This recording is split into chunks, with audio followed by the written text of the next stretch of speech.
Desde noviembre del año pasado, tras el fracaso de las elecciones generales y el agravamiento de la crisis política por el régimen Ortega Murillo, que ha dejado al país sin una salida, la inmigración de nicaragüenses hacia Estados Unidos ha aumentado de forma exponencial.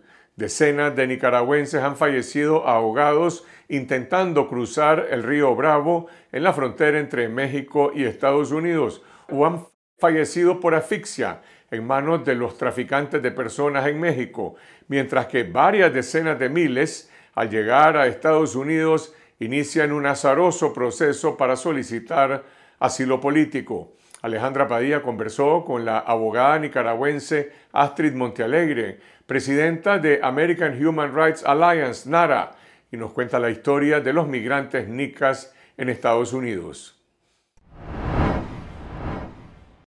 Muchas gracias, Astrid, por esta entrevista para Confidencial. ¿Se conoce cuántos nicaragüenses han fallecido intentando cruzar la frontera entre México y Estados Unidos? Buenas noches, Alejandra. No tenemos cifras oficiales de la patrulla fronteriza, pero sí, como NARA, hemos recibido denuncias de esto y en el mes de abril hemos tenido aproximadamente 17 personas que se han reportado que han fallecido buscando ese sueño americano. ¿Han registrado, Astrid, desapariciones de migrantes nicaragüenses? Sí, hemos registrado desapariciones y también hemos tenido un incremento en llamadas de auxilio de personas que están en México. En las últimas 2 semanas tuvimos una llamada de una persona, una mujer que se encontraba en un lugar con aproximadamente 200 otras mujeres nicaragüenses y estaban siendo prácticamente secuestradas por el coyote que les había prometido llevarla sana y salvo a la frontera de los Estados Unidos. ¿Cuántas aprehensiones de nicaragüenses en frontera estadounidense reporta la Oficina de Aduanas y Protección Fronteriza de los Estados Unidos en lo que va del año y cómo se compara esta cifra con el 2021? Bueno, en lo que va del año, lo que tenemos reportado hasta marzo del 2022 son 41.080 nicaragüenses detenidos en la frontera. En el año pasado, este número fue apenas 3.313. Esto refleja un incremento de 1.139% en la migración nicaragüense.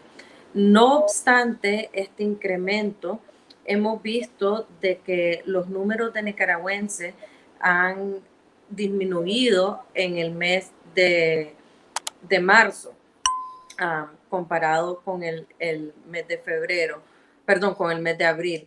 En el mes de marzo tuvimos 16.000 nicaragüenses que fueron detenidos por la patrulla fronteriza y en el mes de abril esto se disminuyó a 12.500.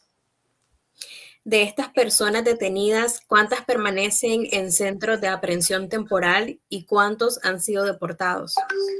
Bueno, en el programa de permanecer en México, Nicaragua está entre los primeros 5 países que participan en ese programa junto con Cuba, Colombia, Venezuela y Ecuador. En el mes de marzo hubieron 1.080 nicaragüenses que fueron regresados a México y esta es la mayor cantidad que hemos tenido registrado desde diciembre. En diciembre vimos la cantidad menor, que fueron apenas 165 personas que fueron regresadas a México, y en el último mes de abril tuvimos 925 nicaragüenses. En los centros de detención los números varían, entonces esas cifras no las tenemos hasta el final del año porque hay personas que pasan 2 días en centro de detención, hay otras personas que pueden pasar hasta 2 meses en centros de detención. De estos nicaragüenses que llegan a la frontera estadounidense de manera irregular, ¿cuántos logran acogerse a programas de asilo político? En el año 2020 apenas hubieron 364 solicitantes de asilo defensivo. Estos son personas que estaban en un proceso de deportación y como defensa a esa deportación presentaron su asilo y se les fue aprobado. Y también hubieron 188 solicitantes de asilo afirmativo, que son las personas que entraron con visa, ya sea de turismo o de trabajo o algún otro tipo de visa temporal, y durante su estadía en los Estados Unidos presentaron su solicitud de asilo. O sea, entonces, como puedes ver, entre los dos tipos de solicitudes no llegamos ni siquiera a los 1,000, mientras que el número de personas que entran indocumentados, solo las personas que entraron con visa de inmigrante fueron 34,943. ¿Tienen información acerca de las condiciones en las que permanecen los migrantes detenidos en las cárceles migratorias de México y Estados Unidos? Sí, de hecho, hemos tenido reportes de que se les ha dado comida que ya está descompuesta, que tiene gusanos en la comida, también que no se les da la suficiente ropa interior o artículos para higiene personal, entonces requieren del apoyo de familiares para que le envíen dinero y que puedan comprar estos productos. También vemos que con lo de la pandemia, algunas personas están en la hielera por un tiempo extendido debido a que estos lugares están sobrepoblados y no tienen camas donde ponerlos y no hay personas que los reciban. Entonces, las condiciones sí son precarias, no son óptimas, no es a un hotel que se van a ir a quedar, no van a estar nada cómodos y como bien lo has dicho, es prácticamente una cárcel. ¿Cuáles son los principales derechos de los migrantes detenidos? ¿Se están cumpliendo estos derechos o no se están cumpliendo? Bueno, en la mayoría de los casos sí se están cumpliendo. Aquí en los Estados Unidos hay varias organizaciones que están enfocadas en la protección de los derechos humanos de los migrantes. No solo está NARA, sino que hay organizaciones nacionales como ACLU, que se enfoca en la protección de los derechos de las minorías, y también está la organización de ASAP, que ayuda precisamente a asilados.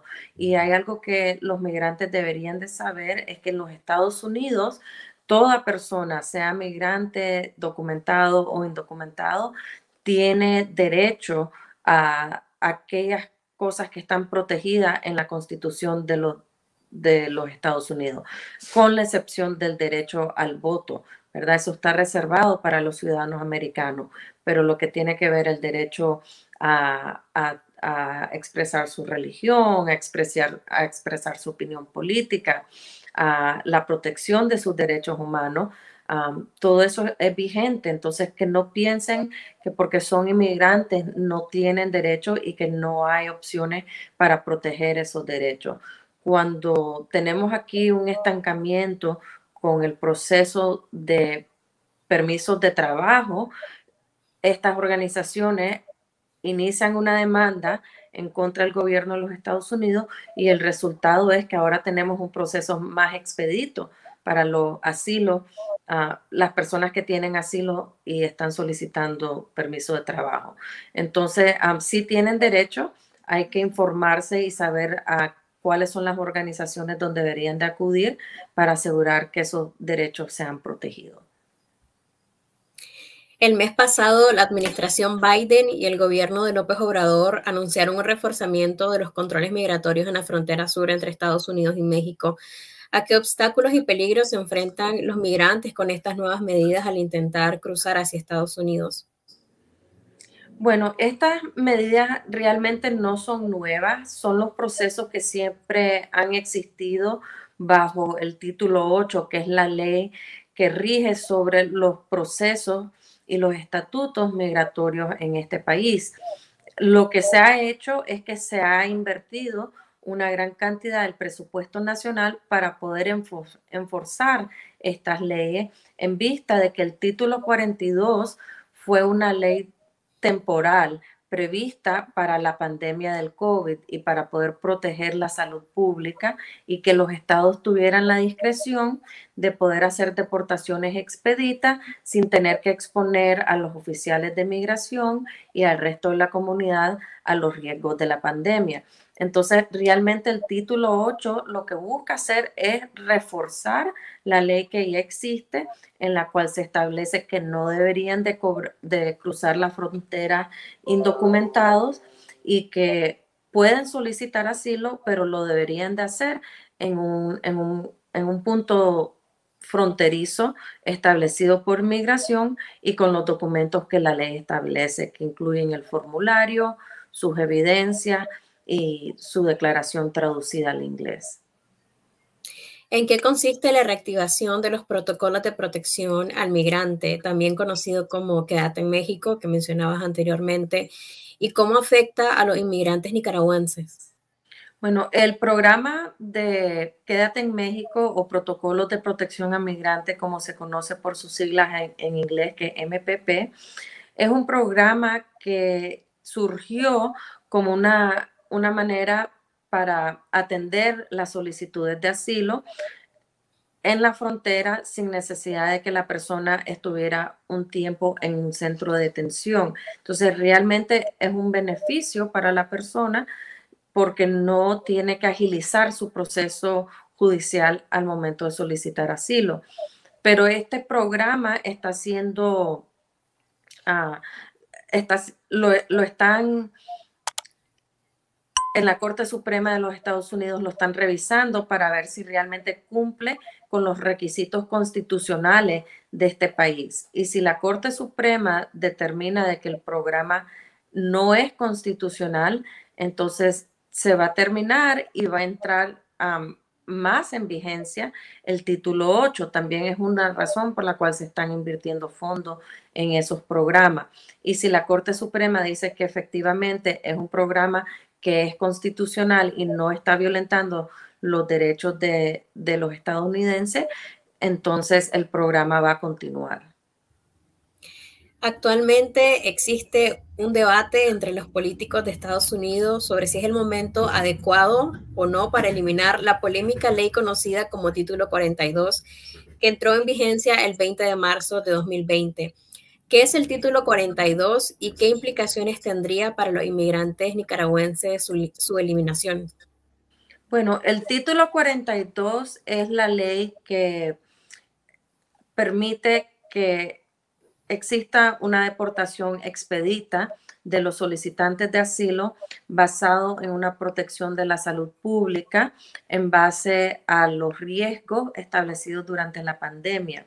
Entonces, el CDC o el Center for Disease Control, quien determina los estándares y las directrices de salud pública de los Estados Unidos a nivel federal, determinó que esa ley ya no es requerida porque ya está bajo control o ya es una pandemia que, pues, aunque tengan esto en pie, no va a dar ni mayor beneficio. Pero hubieron 23 estados que no están de acuerdo y que dicen de que la eliminación de la ley va a resultar en demasiados costos económicos, que va a ser muy difícil para estos estados poder hacerse cargo de la seguridad fronteriza sin la protección de esta ley, y han pedido a un juez federal en el estado de Luisiana de que cancele la directriz del CDC y que permita que estos estados continúen implementando el Título 42. Hubieron argumentos la semana pasada acerca de esta ley y esperamos que este juez va a afirmar de que los estados están a discreción de permitir continuar con el Título 42 y que efectivamente no se va a cancelar. O sea, no esperamos un cambio en la ley. ¿Qué es lo que significa esto para los nicaragüenses? Que van a existir todavía las deportaciones expeditas, que no hay un trato preferencial para los nicaragüenses, y si vienen a la frontera deberían de tener sus casos de asilo ya preparados.